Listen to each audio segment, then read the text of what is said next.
actually was initiated into the women's mysteries through birth, through my own experience of birth and through attending women at birth. It was really an awakening for me as to the power of the feminine. Started to think, there's something else going on here other than what the patriarchal culture is wanting of women.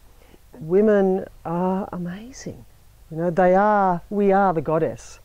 And once I started to see it through birth, I started to see it look a bit deeper and see it over the whole of a woman's life. And the idea of everybody being on a life journey to wholeness, and that we have these experiences through our lives, particularly around our rites of passage like childbirth, that teach us what we need to learn about ourselves on our journey to wholeness.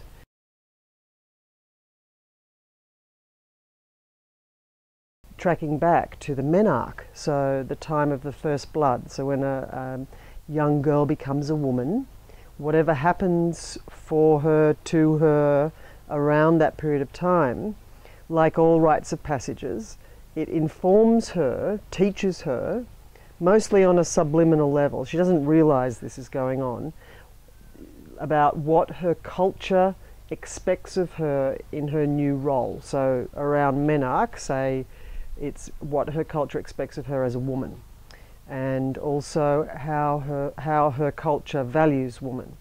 And so the woman, the girl who becomes the woman at the altar of menarche, is the one that shows up at the birth altar at the rite of passage to childbirth.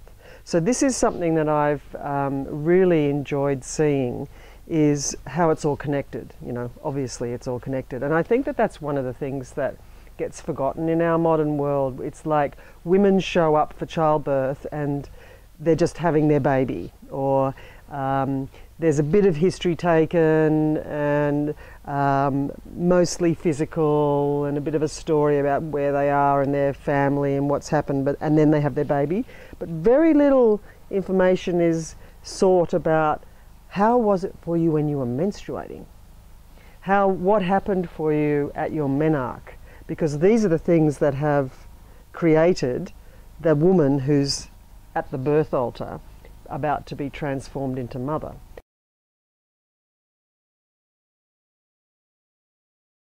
You know, that the main thing about giving birth is to completely get out of your mind and be in an altered state of consciousness and let your body give birth.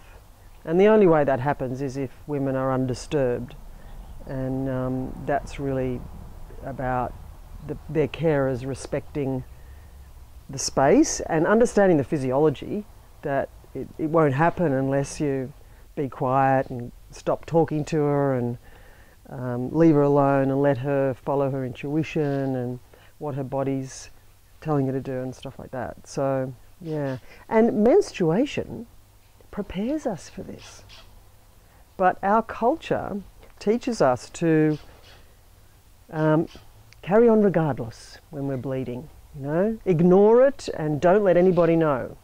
So rather than girls learning to understand the messages that their bodies are giving them during menstruation, or particularly during bleeding, so for them to feel whatever it is their body's telling them, and what does that mean, what is my body wanting me to do, and that, and starting to really get that communication going and understanding, like basically putting their heads and their bodies together.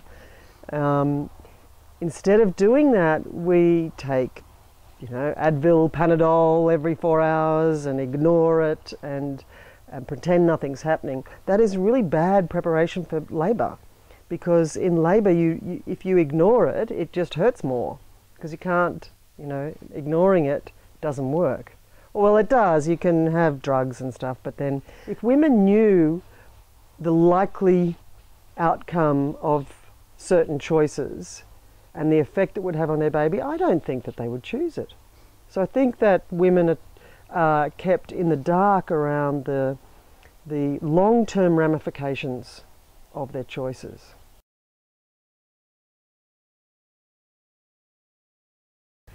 to have a fear, you have to believe something to therefore enable you to fear something. And most of the time when women go through this process of acknowledging all their fears around birth and then figuring out what the belief is that supports the fear, they realise they don't even believe it anyway. So updating your beliefs, it's like you forgot that you didn't think that, and then to update our beliefs has a huge effect in reducing our fears.